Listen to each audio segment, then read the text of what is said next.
Hello and welcome back to the Science Center. My name is Colin, I'm the curator of live exhibits, and we're going to go on another tour of the animal room.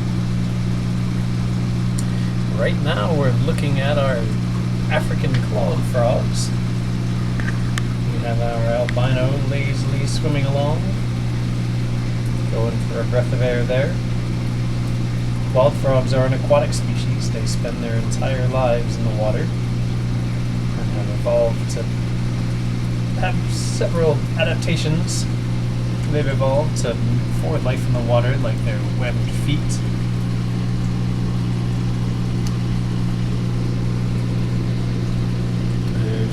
This is our albino here, and then there's a normal one here.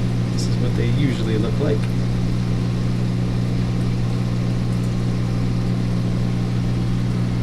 Oh, and there's our other normal one too, hanging out back there. We have 3 clawed frogs in this exhibit. They are aquatic. They're able to do a little bit of respiration through their skin in the water. That is to exchange oxygen and carbon dioxide. However, they do occasionally swim up to the surface to take gulps of air, which is their main source of respiration.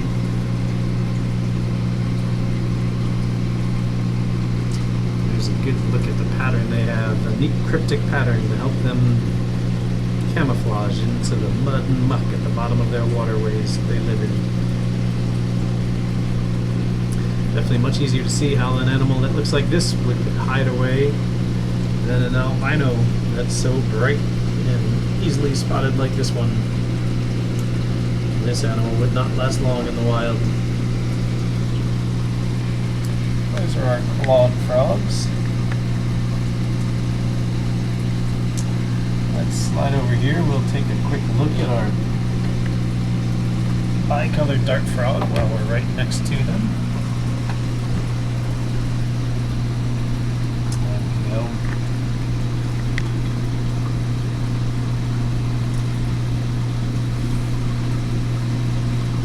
Dart frogs get their name dart frog from the fact that there are groups of people that capture these frogs and are able to extract the toxins from their skin and coat blow darts with those toxins. There's one of them. My glass on this cage is always a mess. This cage does a good job simulating a rainforest. It's quite humid in this tank, so the glass is always getting covered with slime and muck growing in that humid environment.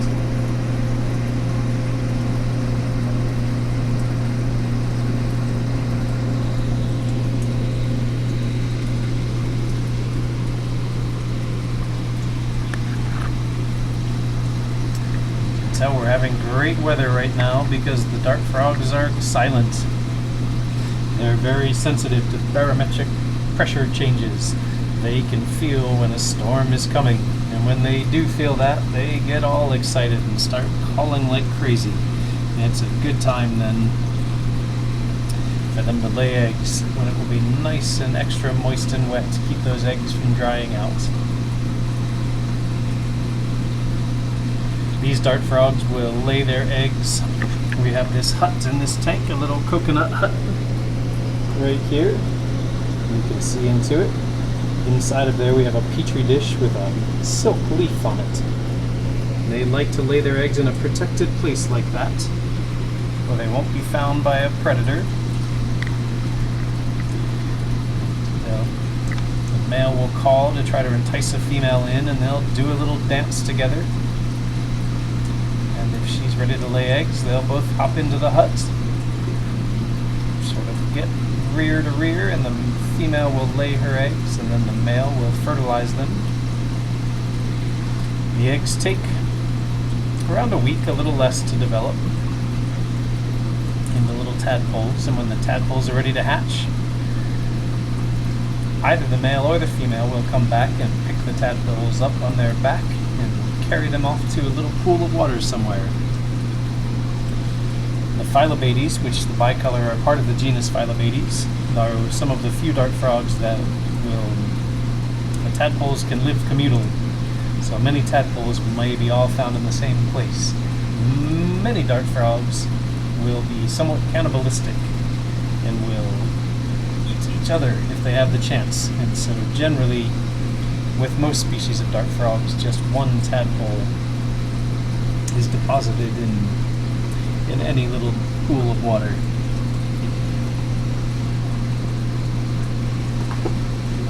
I want to show you our red newts. There we go. Let me get over some of my cores. Let's see, this is our female red newt. She's the larger of the two.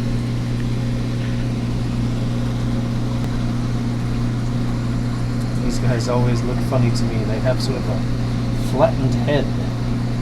Almost looks as if somebody perhaps has stepped on their head and squished it flat.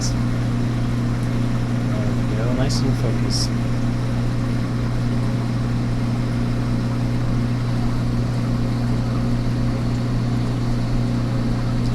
These guys, the most fascinating adaptation these guys have is that their ribs can come poking through the side of their skin if they're harassed or squeezed by a would-be predator, as a way to hurt that predator and convince them not to eat the newt.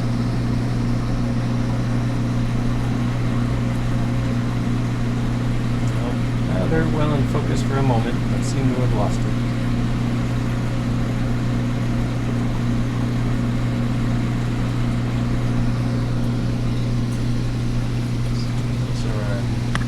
Newts.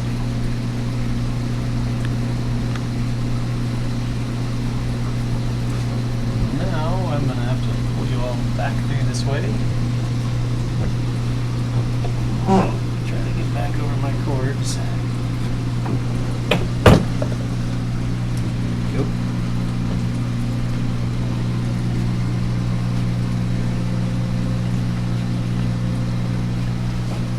We have our Bombina here. It's posing in a nice spot, so we'll take a quick look here. In this cage, we will be putting a new animal in here, hopefully quite soon. We're working with the plan that we'll be able to reopen on July 1st, or then about. We'll see how that actually pans out. And I hope by the time we open, we'll have a new critter living in this cage. There you can see where they get the name Fire-Bellied Toad. That underside is bright orange and black mottling. That's an aposematic coloration. They have that bright color that they can flash if they fear that something may try to come and eat them, to warn them that they're toxic and they do not taste good.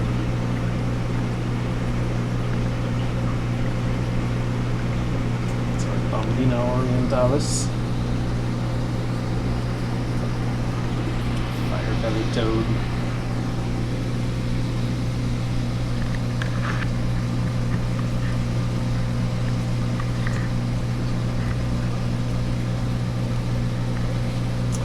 Now I'll pull you all around this way. We'll get a little glimpse into our prep room.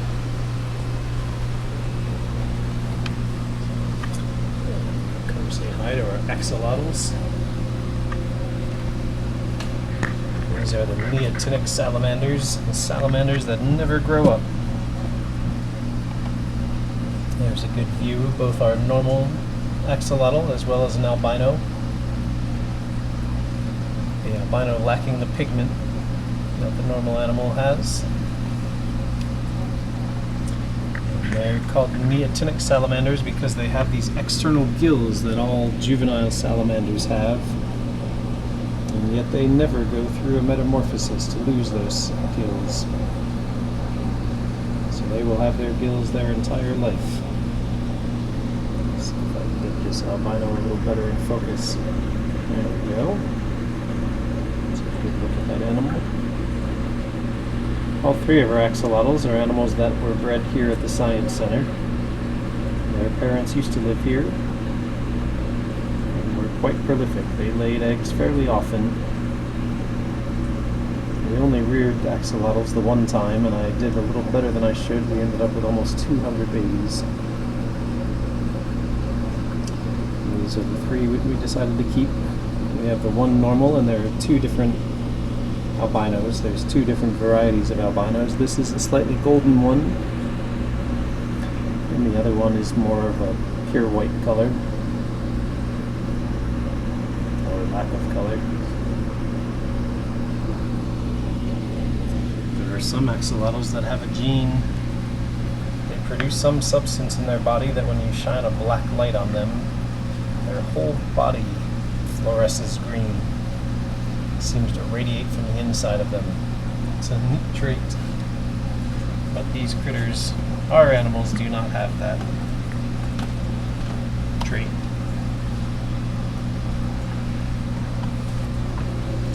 Let's come on over here. We'll look at our White's tree frogs.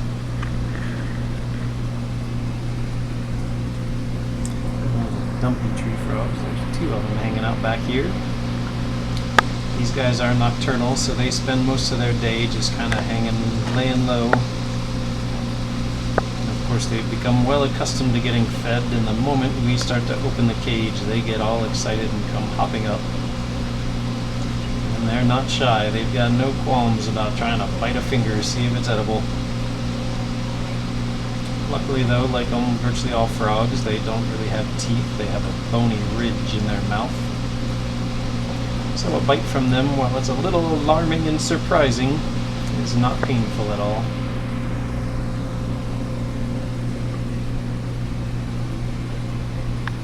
These are the white tree frogs. Now I see that I'm disconnected.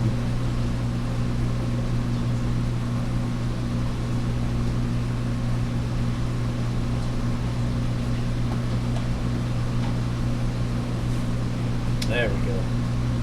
That thing's reconnected. I think my cord came a little loose. Sorry if I lost you there for a minute. I'm just taking a quick look at the white tree frogs.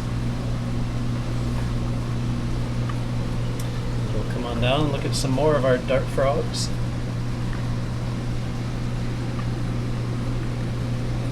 There's one of our green and black dart frogs, the Erotis, it's called.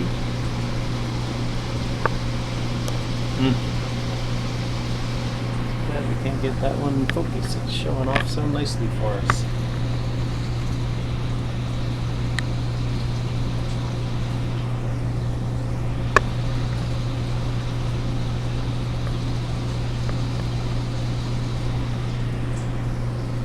Green and black dart frogs come from Central America.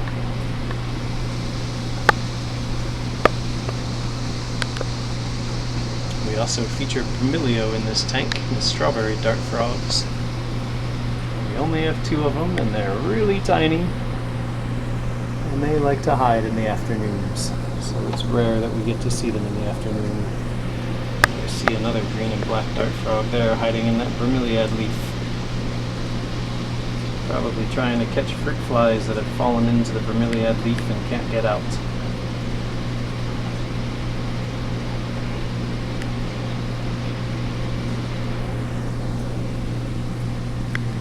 Our green and black dart frogs. Oh.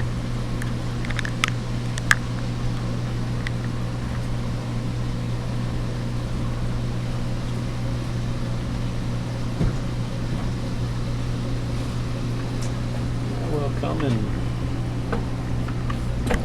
take a look at our rhino rat snakes. Here's our female, nice and stretched out, showing off right now. There's some debate. I've been advertising on these tours that she is gravid, and she may be, but there's some debate about it at this point. She laid 2 eggs in her water bowl that were devoid of any embryo or egg development, internal development. Looked good, but there was nothing inside. No veins, no embryo that we could see when we candled it. She slipped out a few eggs early in the past. Those eggs came before she had her pre-lay shed. So I believe she had more eggs in her. But looking at her body now, it's hard to tell. There could be more eggs in there, may not be. Giving her some time. We do still have the lay box in here. This potato looking thing. So hopefully she may lay some eggs soon. There's the male. A little more hidden back behind her.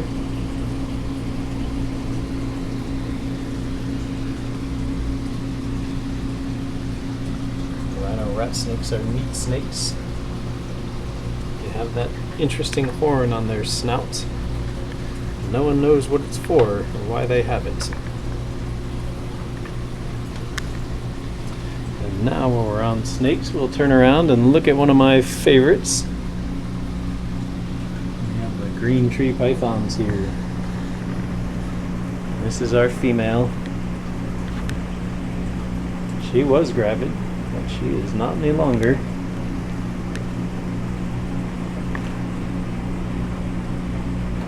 Oh, cords are stuck. She laid a batch of eggs recently. I haven't been downstairs to check on them in the incubator yet.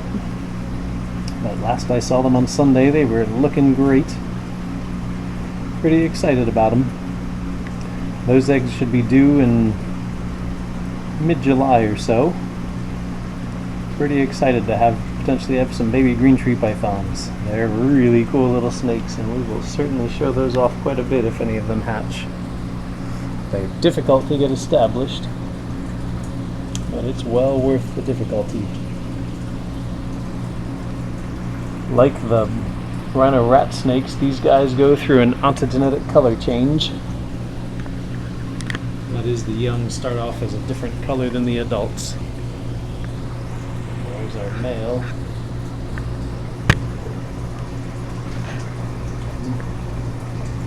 Focus there. You can see his heat pits on the front of his face.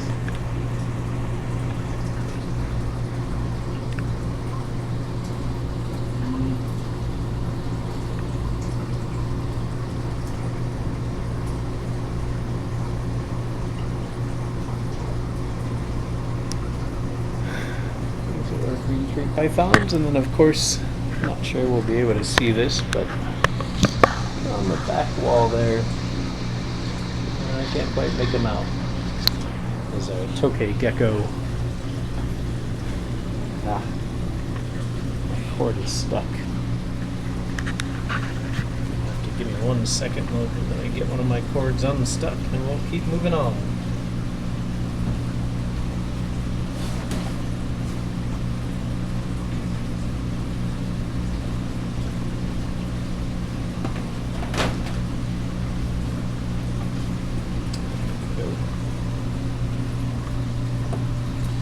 Here we come to our carpet chameleon. Here he is hanging out in the back of his cage there. Apologize for the water stains on that glass. In this time while we're closed, we've kept our priorities on making sure our animals are staying healthy and let some of the appearance of our exhibit slide. We'll have to get things nice and cleaned up before we open and welcome you all back. There's our carpet chameleon. You can see his eyes move, or his eye moving around.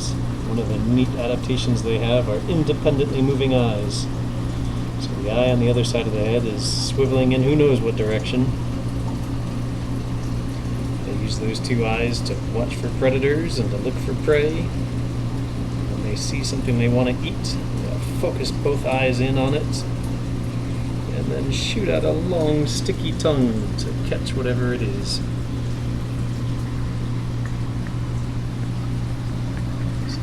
Carpet chameleon.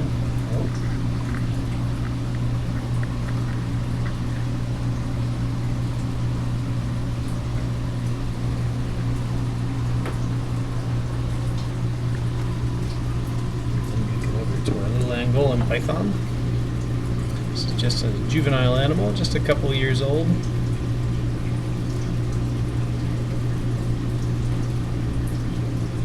I think it had a nice big meal recently. It's just sitting, digesting.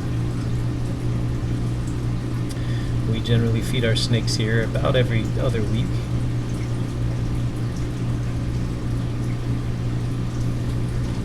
Snakes, being cold-blooded, have that slow metabolism, so they can get by with eating very infrequently.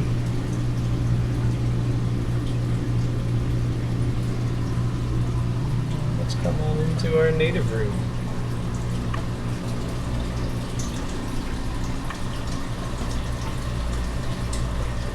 This is our New York native room here. We have our Eastern Newts, which I don't actually see any of them right now. Oh, there's one hiding back here. Okay, I'll give you a glimpse of this animal. Ah. Go.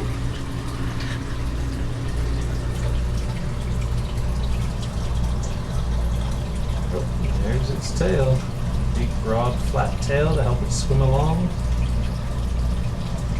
Just hanging out there. This is about where we feed him, so maybe it's hoping for some food.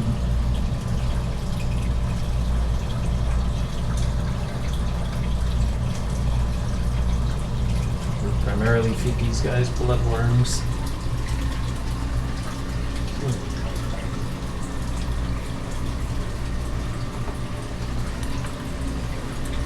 Come on over here.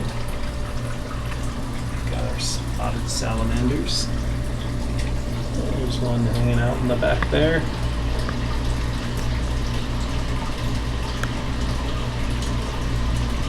These guys are awfully cute.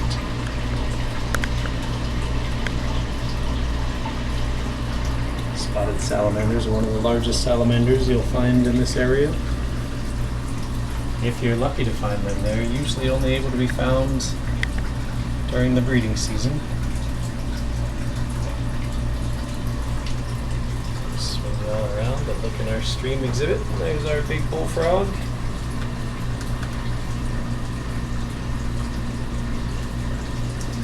Kids and I were looking at frogs in the pond yesterday. Looking at green frogs and bullfrogs.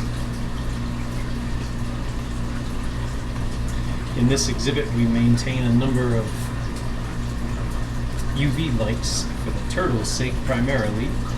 The turtles need a high level of UV to keep their shells strong and healthy. But I think an unfortunate side effect of that UV light is that our frogs are more melanistic than their wild counterparts. Frogs in the ponds where these guys came from, in my ponds on our farm, there's our green frog back there. They are incredibly green animals, both the green frogs and the bullfrogs. And I remember these guys being much more green when I first caught them. But I think the UV levels in this tank cause them to produce more melanin to keep their skin protected.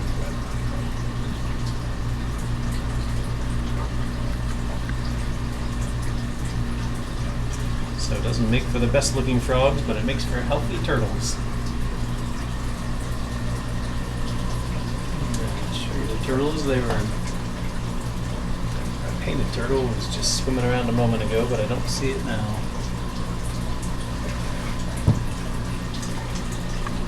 So let me move you all over here. We'll take a look at our trout. And this is probably where I will leave you for the day.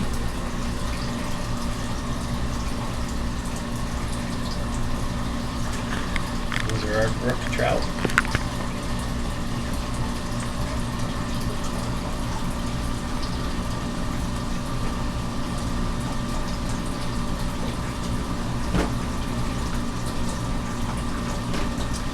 Trout are the New York state fish.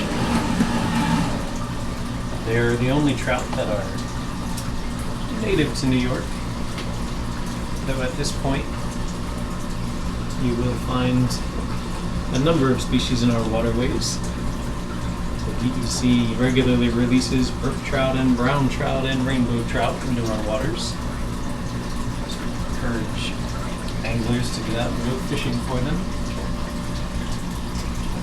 Good view for you all. I find these animals beautiful. Those light spots on the dark background.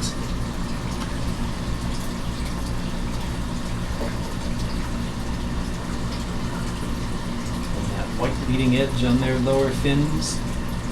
Really beautiful animals.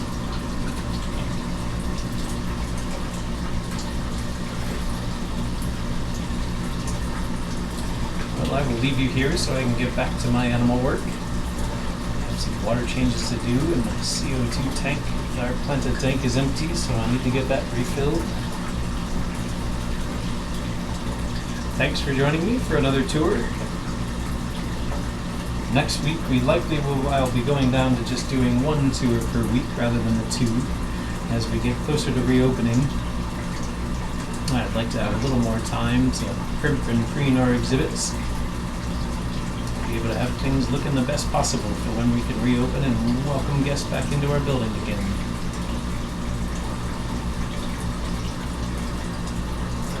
Thanks for joining me. Hope you enjoy this beautiful weather. Stay healthy. Enjoy some wildlife. Take care.